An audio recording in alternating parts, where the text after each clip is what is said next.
Hello students, today we are going to start with a new subject, that is Legal English Language Paper, in which we are going to study about writing of letters, यानी कि पत्र का व्यवहार कैसे किया जा सकता है। आज की भी तारीख में पत्र व्यवहार काफ़ी इम्पोर्टेंट है।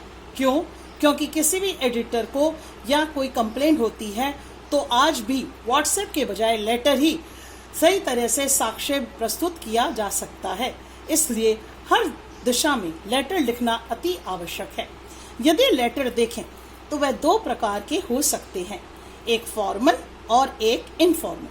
फॉर्मल लेटर्स 4 प्रकार के होते हैं। लेटर टू द एडिटर, संपादक को, कंप्लेंट लेटर यानी कि शिकायत, और इंक्वायरी लेटर और letter for placing an order. ये 4 प्रकार के जो लेटर हैं एक एक करके अपन समझ सकेंगे। आज अपन लेटर टू द एडिटर समझेंगे। यदि इसके बीच में पूछा जाए तो इनफॉर्मल लेटर क्या होता है? इनफॉर्मल लेटर एक तरह से वह लेटर होता है जिसमें आप अपने किसी रिलेटिव को अपनी ही बात से, जिस प्रकार से अपने फादर, मदर या फ्रेंड को लिखते हैं, उसे इनफॉर्मल लेटर कहा जाता है। लेकिन एग्जाम की दृष्टि से फॉर्मल लेटर काफी इम्पोर्टेंट है। कई बच्चे लेटर और एप्लीकेशन में कंफ्यूज होते हैं, लेकिन यदि आज देखा जाए तो एप्लीकेशन एक सेमी फॉर्मल लेटर बन गया है। फॉर्मल लेटर इम्पोर्टेंट होने के कारण आज लेटर टू द एडिटर को कुछ समझेंगे। क्वेश्चन बनता है, letter to the editor, the Times of India, New Delhi, about evoking awareness for the use of solar energy among the citizens of India. You are Daman या दामिनी फ्रॉम विजयनगर, न्यू दिल्ली। यदि ये क्वेश्चन पेपर में पूछा जाए तो आंसर भी यही मिलता है। कुछ बच्चे शायद इसमें काफी कंफ्यूज हो जाते हैं और वह लेटर को नहीं समझने के कारण इसे छोड़ आते हैं। कोशिश मैं ये करूंगी कि इसे काफी सिंपल कर दिया जाए ताकि आपको हर स्टेप के मार्क्स मिले। हर स्टेप के मार्क्स मिलते हैं, इसलिए यदि एक भी स्टेप आप में कहीं कंफ्यूजन हो तो उसे वहीं छोड़कर दूसरा स्टेप आप आराम से क्लियर कर सकते हैं। लेटर टू द एडिटर तब लिखा जाता है और क्वेश्चन स्टार्ट करते हैं तो उसमें सबसे पहले ऊपर लिखें लेटर। उस क्वेश्चन को कॉपी करने की कोशिश करें, लेकिन उसमें ये नहीं लिखें, उसमें डायरेक्ट लिखें letter to the editor, the Times of India, New Delhi, evoking awareness for the use of solar energy among the citizens of India.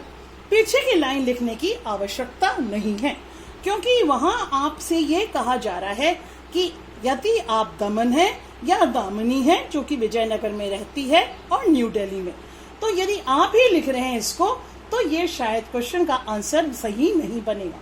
Answer में ऊपर की क्वेश्चन इसलिए लिखना आवश्यक है ताकि आप वहां से कॉपी कर सकें कि अंदर का सब्जेक्ट मैटर आप क्या लिखेंगे, और आपके एग्जामिनर को भी पता रहता है कि आप किस तरह का क्वेश्चन स्टार्ट करें। अब आंसर स्टार्ट करते हैं।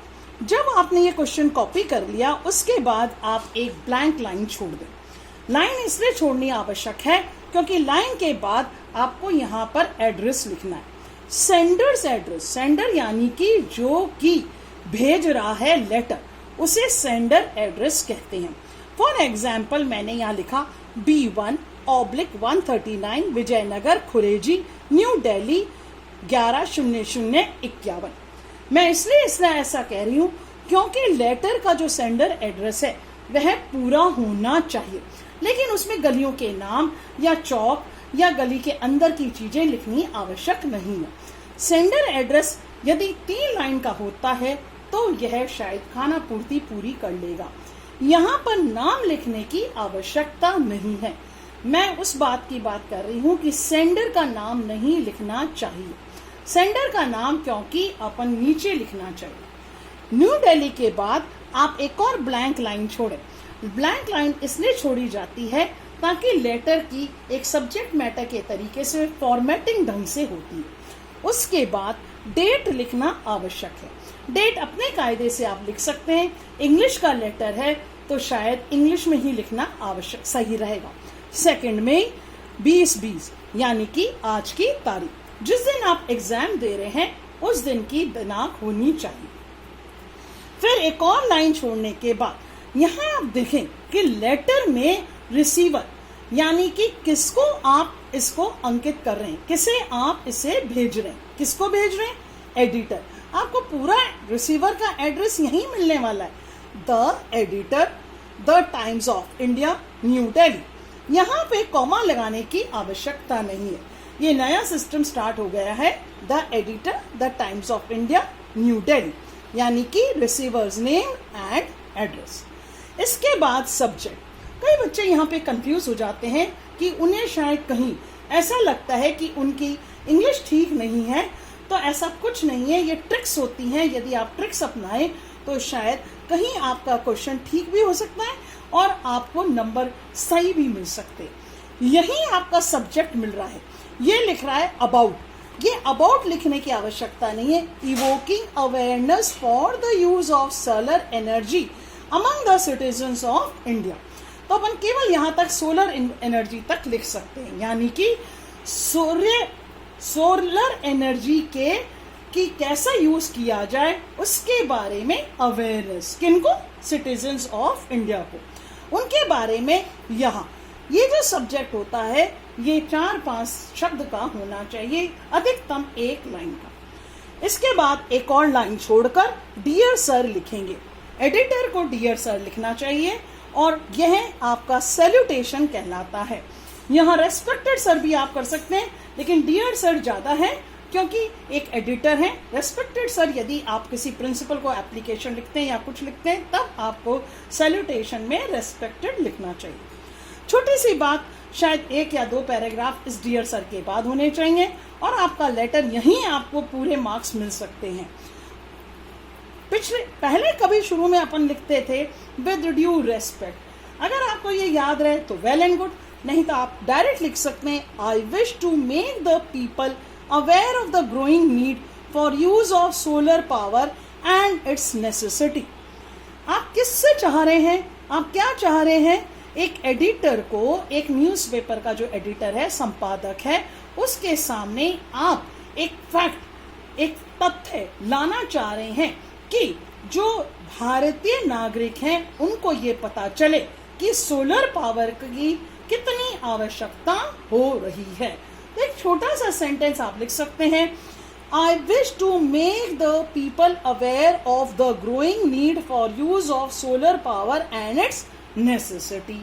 यदि आप इतना सा लिख दें तो शायद ये स्टार्टिंग लेटर का अपने आप मार्क्स मिल सकते हैं। यहाँ तथ्य बता रहे हैं आप कि एक सोलर पावर, एक सोलर एनर्जी की कितनी आवश्यकता होती है, या आप ये बताना चाह रहे हैं कि आपका जो लेटर है वह किससे संबंधित है, आपकी जो स्टार्टिंग होती है लेटर की वह किससे संबंध रखती है।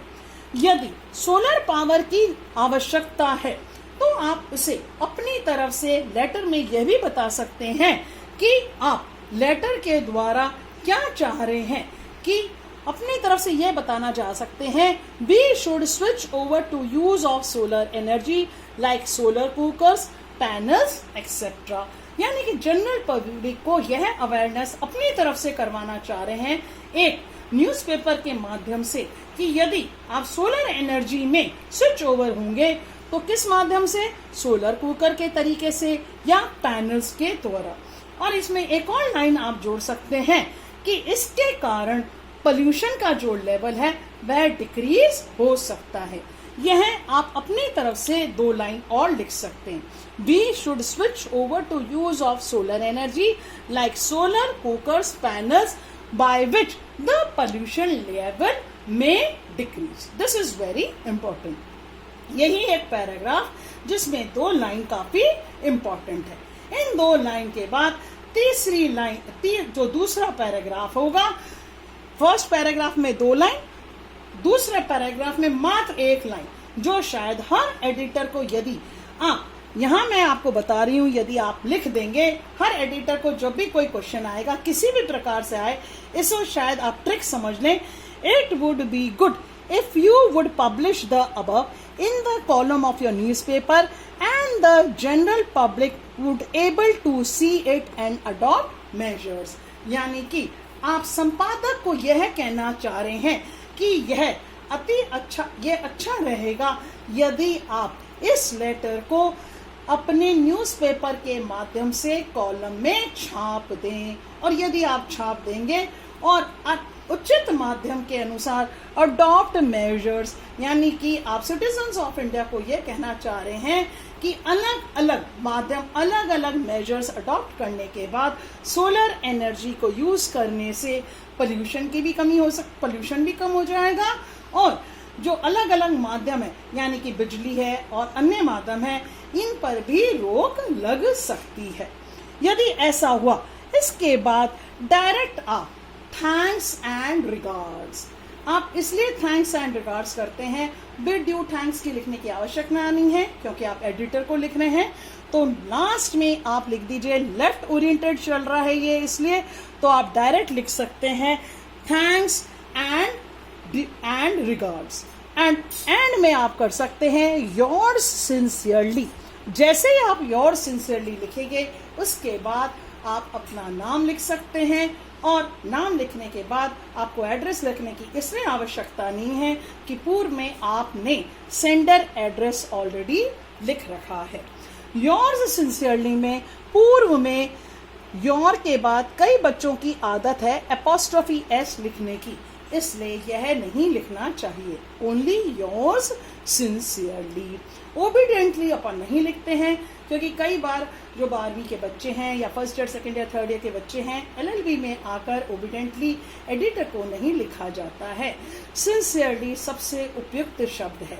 ज़्यादा है, अगर आपको थोड़ा सा और कुछ याद रहे तो आप फेथफुली भी लिख सकते हैं, लेकिन your sincerely is the most appropriate word. Your sincerely के बाद आप अपना नाम आराम से लिख सकते हैं, और इस तरह से आपका लेटर कंप्लीट हो गया, और जो इस लेटर के अलग अलग जो स्टेप्स हैं उसके माध्यम से आपको यह भी पता चल गया कि एक एक लाइन के आपको मार्क्स मिलेंगे।